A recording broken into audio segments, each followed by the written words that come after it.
تخيل إنك اشتركت في إنترنت سرعته مكتوبة 300 ميجا، لكن أول ما تيجي تلعب أو تشوف ماتش أو تحمل لعبة تلاقي السرعة بقت نص اللي مكتوب. طب هل المشكلة في الشركة ولا في الإنترنت نفسه؟ ولو قدامك تختار ما بين الإنترنت الأرضي والإنترنت الهوائي تختار مين؟ في الفيديو ده أنا هعرفك الحقيقة الكاملة، ومش بس كده، في الآخر هقولك أنسب اختيار ليك حسب استخدامك أنت.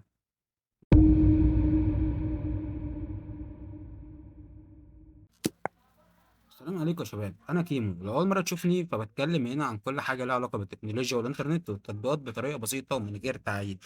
كل حاجة هتلاقيها هنا. الفيديو ده من أكتر الفيديوهات اللي اتطلبت مني، لأن الناس كتير بتسأل أجيب إنترنت أرضي ولا هوائي وإيه الفرق ما بينهم؟ هل يا كيمو الهوائي أسرع وهل الأرضي خلاص بقى قديم؟ والحقيقة إن مفيش إجابة واحدة تنفع لكل الناس، لأن كل واحد استخدامه مختلف. أنت استخدامك غير استخدام أنا أصلا. عشان كده النهاردة هنقارن بينهم مقارنة حقيقية، وهنشوف المميزات والعيوب. في الآخر هقولك مين الأفضل. يلا بينا. الإنترنت الأرضي هو الإنترنت اللي بيوصل لبيتك عن طريق كابل، سواء كان الكابل التليفون في حالة ال DSA أو ال مش عارف إيه، ال VDSL، تمام، أو كابل الفايبر في المنطقة اللي وصلها الألياف الضوئية. يعني إيه؟ يعني أنت دلوقتي لو بصيت على الراوتر اللي قدامك غالبا أنت مركب دي VDSL. ليه؟ لأن أغلب الناس كلها مركباه VDSL، اللي هو عن طريق الكابل اللي بيوصل لك من الكمينة أو من البوكس اللي تحت البيت، وده اسمه VDSL. تمام. أو عن طريق بقى الفايبر، الناس اللي عندها فايبر، الله موعدنا. تمام. أما الإنترنت الهوائي فهو بي أما الإنترنت الهوائي فهو استغفر الله العظيم.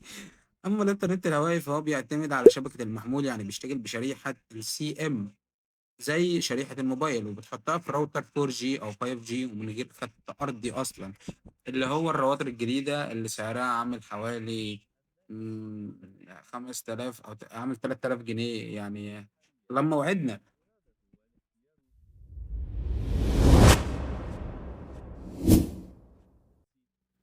ناس كتير فاكرة إن الرقم المكتوب على الباقة هو السرعة اللي هتوصل لها طول الوقت، وده مش صحيح.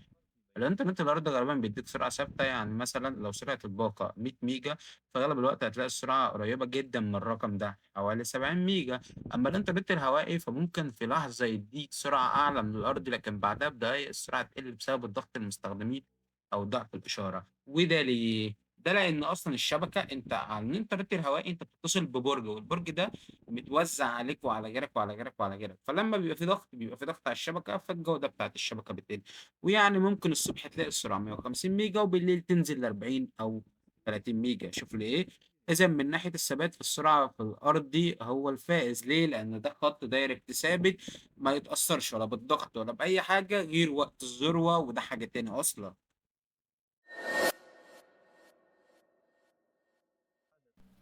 لو انت بتلعب ببجي او فيفا او اي لعبه اونلاين اكيد سمعت عن كلمه اسمها بينج. بينج ده مش محتاج اشرح لك هو ايه. البينج هو الوقت اللي البيانات بتاخد رايح جاي ما بين الجهاز والسيرفر، يعني لما بيبعت الطلب من تليفونك للشركه بتاع الانترنت لسيرفر اللعبه، بعد كده الطلب بيجي من شركه اللعبه بعد كده للشركه بتاعتك، بعد كده لتليفونك او الراوتر بتاعك. كل ما كان اقل كل ما اللعبه ما كانت افضل. الانترنت الارضي غالبا بيكون البنج فيه اقل واكتر استقرارا. تمام. اما الهوائي بقى فممكن يكون ممتاز في وقت وبعدها فجاه البنج بيعلى بسبب ضغط الشبكه زي ما اتكلمنا عن الذروه، وده بيخلي اللعبه يحصل فيها اللوج، تمام، او تقطيع. فلو انت جيمر فالارضي يكسب بسهوله، لان ده طبعا مستقر وماشي في سلوك ارضيه زي ما قلنا، ما بيحصلش ضغط غير وقت الذروة. حتى في الأوقات دي بيبقى البنج مستقر، مش زي الشبكة تلاقي البنج طالع نازل. وأكيد أنت بتواجه المشكلة دي وأنت بتستخدم الشبكة حتى وأنت بتعمل مكالمات عادية.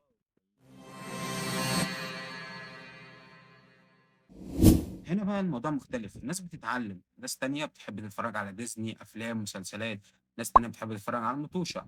لو استخدامك الأساسي هو يوتيوب أو نتفليكس أو مشاهدات المباريات فهنا هيشتغلوا بجودة عالية، لكن الفرق الحقيقي هيظهر لو الشبكة هتكون مزدحمة زي ما اتكلمنا قبل كده على وقت الذروة أو الضغط على البرج.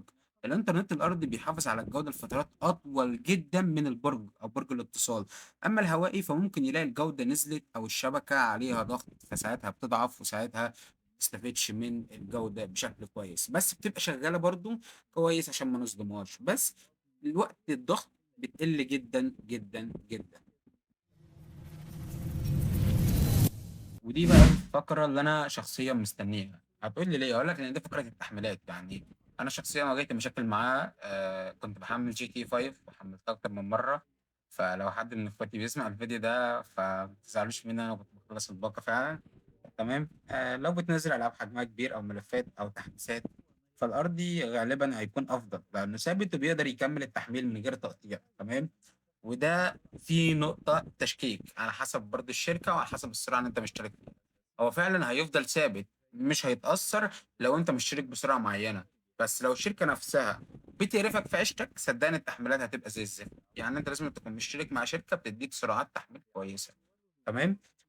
لأنه ثابت وبيقدر يكمّل التحميل من غير تقطيع. أمّا الهوائي فممكن السرعة تعلى وتنزل مع التحميل. الهوائي برضه كويس وممكن يحمّل لك أسرع من الأرضي، بس مشكلته زي ما قُلت لك إن أنت لو وقت ذروة أو بتحمّل في وقت فيه ضغط كبير على البرج اللي أنت متصل بيه، ساعتها ممكن تلاقي السرعة قلّت، فده يبقى ضدك مش معاك. وطبعًا دي أهم نقطة، لأن السرعة لوحدها مش كل حاجة. تخيل الإنترنت سريع جدًا لكن كل شوية يفصل، إيه اللي أنا هاستفاده؟ وده اللي بيميز الإنترنت الأرضي لأنه غالبًا أكتر استقرارًا. أما الهوائي فهو بيعتمد على قوة الشبكة وعدد الناس اللي مستخدمة البرج وحتى مكان الراوتر داخل البيت. وده اللي بيميز على فكرة الإنترنت الأرضي. فعشان كده لو أنت محتاج أهم حاجة الاستقرار فالأرضي مناسب ليك. طبعا كل ده نشرحه في خلال الفيديو. أنا مش عارف أنا بقول إيه دلوقتي، بس تابع الفيديو عشان تعرف أكتر. طيب السؤال لولوي شوية بس أنا هجاوبك عليه، والإجابة لأ.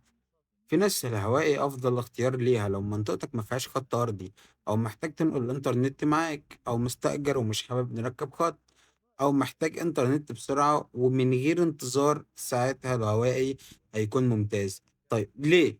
أولا الناس عندها إن الهوائي أفضل، أنا مش عايز خط أرضي، مش عايز كل شوية صيانة، فبيريحوا دماغهم. وبصراحة باقات الإنترنت الهوائي أغلى بكتير، فهم بيبقى معاهم فلوس يقدروا يكفوا التكلفة دي.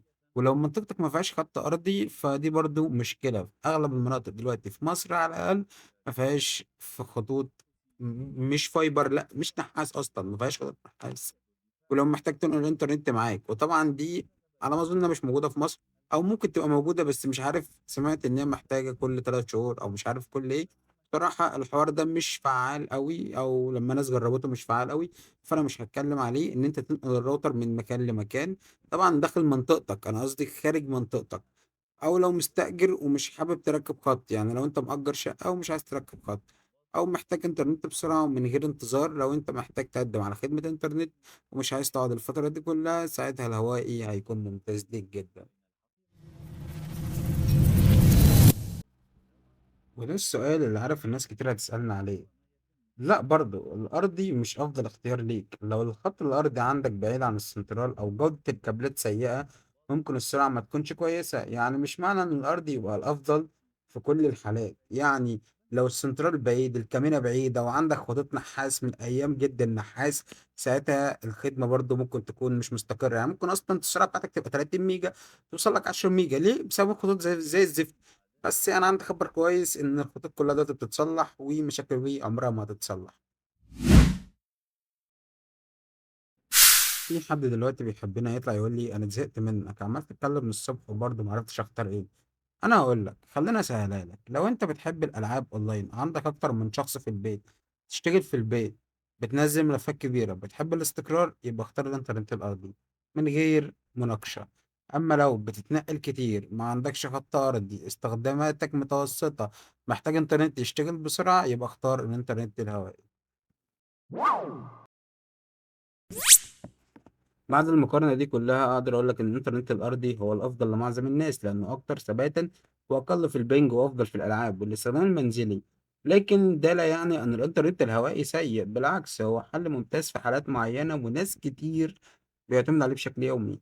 وفي النهاية الاختيار الصح مش هو اللي الناس تقول لك عليه، اللي يناسبك استخدامك أنت. ولو وصلت لحد هنا اكتب لي في التعليقات أنت بتستخدم إنترنت أرضي ولا هوائي، إيه أكتر مشكلة بتقابلك معاه، ولو أنت حبيت تنقل هتنقل لإيه.